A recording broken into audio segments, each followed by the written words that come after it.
Hey everyone, my name is Sam. Thanks for checking out this video. Make sure if you get to the end and enjoyed it, to hit the like button, subscribe button, and the bell notification button. As always, I want to talk about the books that I read this week, but like mini thing before that, on the off chance that I have anyone watching my videos that is from the province of Ontario in Canada, in case you haven't heard yet, your government just cut 50% of your library, actually more than 50% of your province's library services budget. So check with your library if you are a library user in Ontario. You might no longer, not might, you no longer have interlibrary loan services. So contact your library and find out how that's going to affect you and your reading habits. And if you're not okay with that, which I would assume you're not if you watch this video, contact your local provincial rep and see if that will make any difference. So anyways, the books that I read this week. So this week was a weird reading week for me. I've read a lot of historical fictions this month. Like basically everything has been a historical fiction. And I'm trying to get back into some fantasies because I have some on my TBR, but I'm really struggling with, I want to read, but I can't seem to find anything I want to read. So I tried to pick different-ish books this week, and nothing really seemed to work. I feel like I'm like sort of in the pitfalls of a book hangover. Maybe it's from the Veronica Speedwell. That tends to do it to me. But like I'm liking the books, but I just can't seem to get into them the way that I normally do, which is annoying.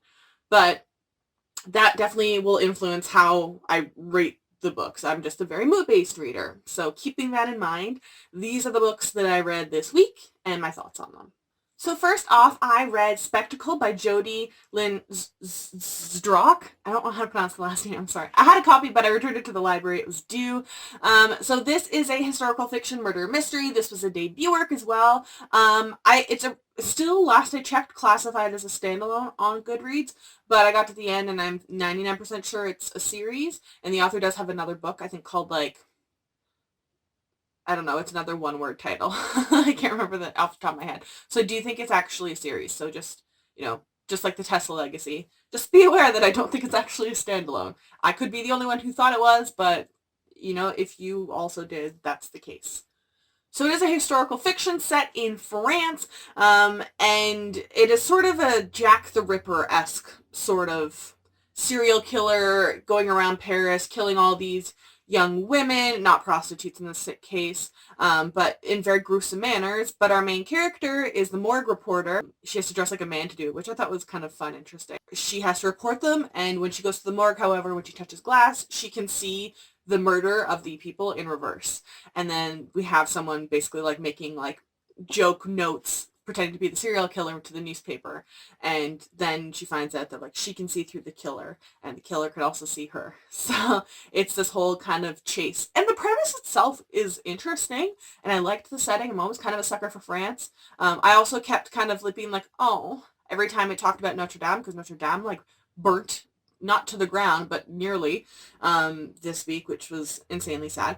Also, side note, I keep seeing a lot of social media posts. Notre Dame is owned by the French government. Just putting that out there. That's why people are donating money for it. Okay.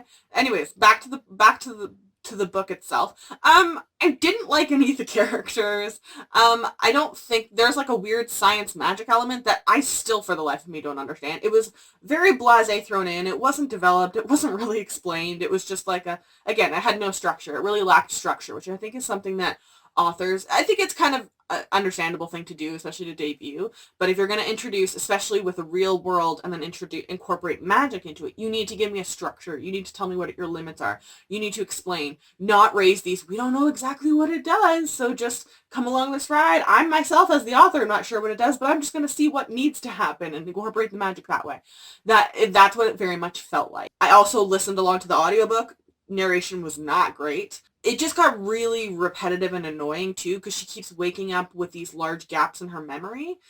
But like, it's never really like solved or anything like that.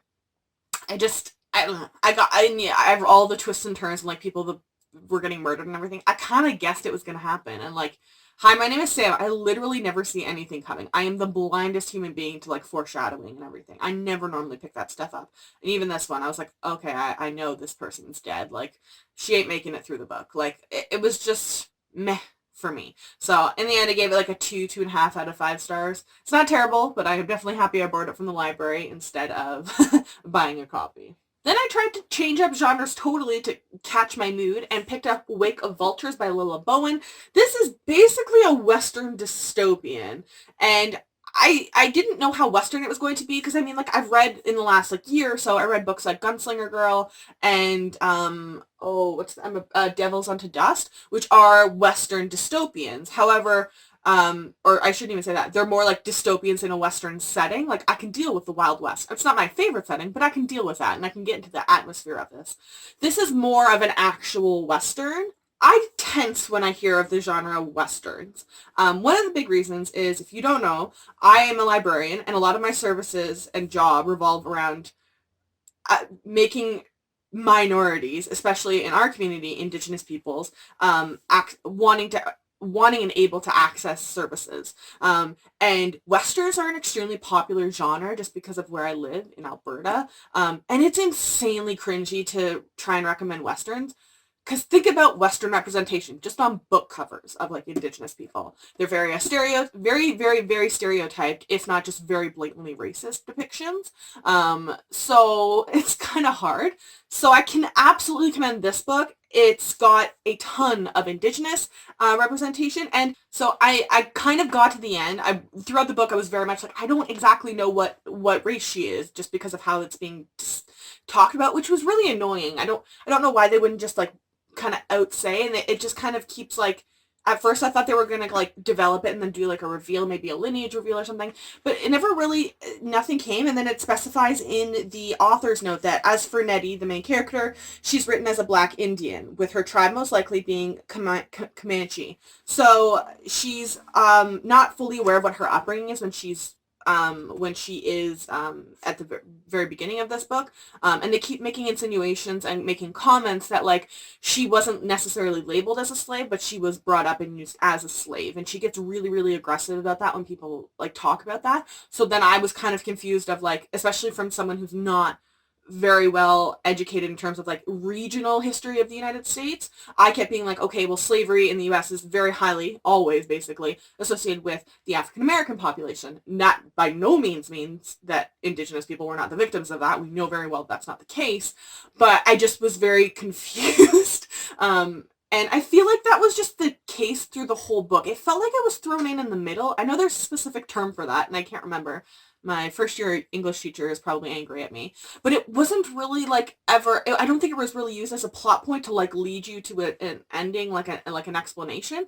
I just felt lost for most of it. I didn't quite understand a lot of the plot. Like I just kind of was like along for the ride. I'm like, okay. And then of course I don't really love the Western, actual like stories and plots and everything, rather than being just a setting. So that aside, I by no means hated it. Loved the representation on this. I'm so happy that I now have a book that I could go at like when at work and be like, you like a Western? Here's a Western that isn't racist. And they're like chasing this raven thing that it kind of seemed like a plot that you would have almost in a fantasy, but none of it was really explained to me, so it just felt really, really lost. That could very well have been just because of my reading mood, so I am going to keep this. And when I'm in more of like a binge inhaling mood book, I want to give it another go, so maybe it'll make a little bit more sense to me. But even that aside, though I didn't understand a lot of it, it was enjoyable. I liked it. I think that there's lots that they can go in books 2 and 3. I do hope that there's more of an explanation of like, there's like kind of zombies and that sort of stuff in here, but again, I don't know that it was really ever explained all that well. So I think it was just kind of a thrust into the world and you're just supposed to kind of figure things out, but I wasn't really able to. So for that reason, I think I give it like a 3.5 out of 5 stars, and I definitely want to give this a reread and decide if I want to continue the series. Then probably my most enjoyed book of the week was The Triumphant by Leslie Livingston. This is book 3. The sad last book in the Valiant series. The gladiatrixes in Rome. She was kidnapped at the beginning of the first book from essentially like the England area, Hadrian's Wall, all that stuff, and brought to Rome and became a female gladiator. And after everything that happened in the second book, I don't want to say, like, this is hard to explain because the plot in the second book is just so spoilery if you explain it.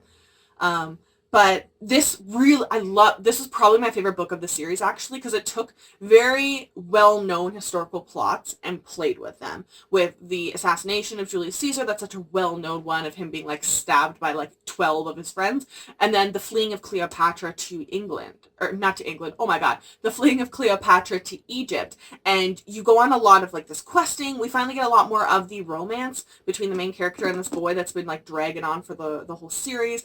I love how the ending is such a like a full circle ending. It was really, really, really like satisfying. That is one thing, like that seems to be a really difficult thing for especially trilogies for some reasons to do, is good middle book and satisfying ending. And I'm a sucker for full circle endings that make sense.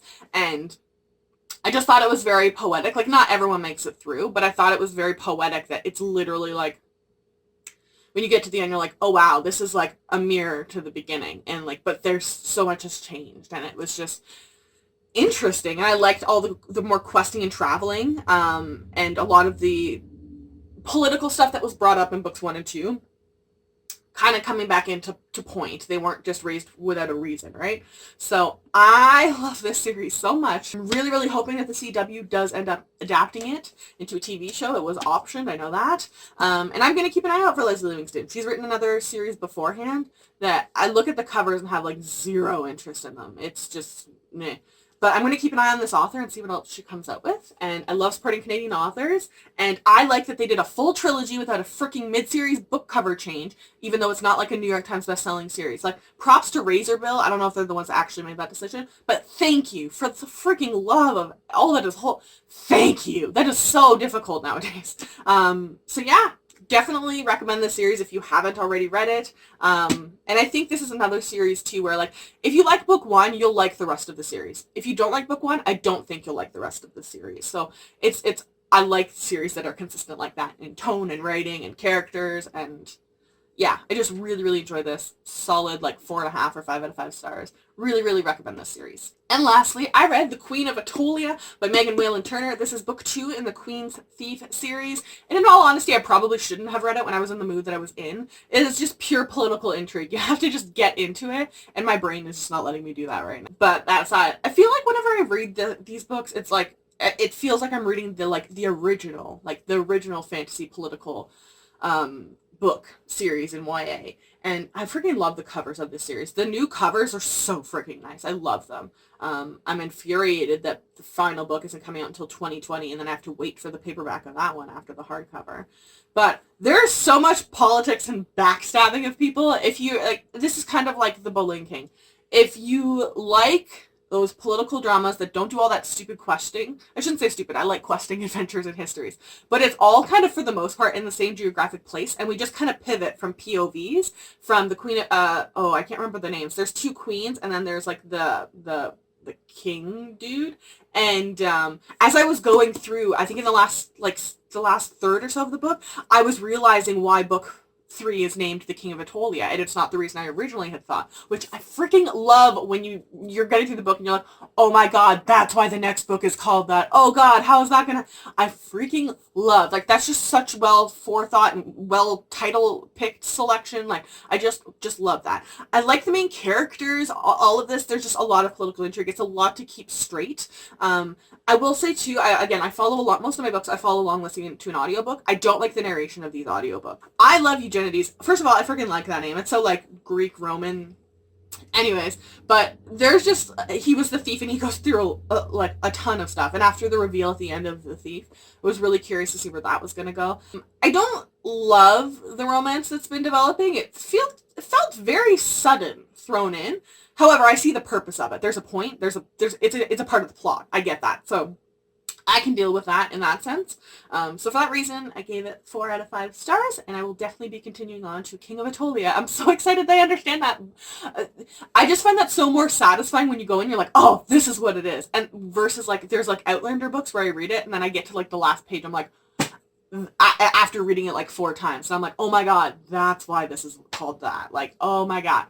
I don't know why. It probably doesn't mean anything. It's just a personal thing. So those are the books that I read this month. Like I said, if you live in Ontario, contact your MP if you're not cool with your libraries. losing interlibrary loan services and over 50% of their budget. Yeah, make sure to check the description box down below. I'll link all of these books to their Goodreads pages, and I will also link all of my social media. If you follow me, I will follow you back.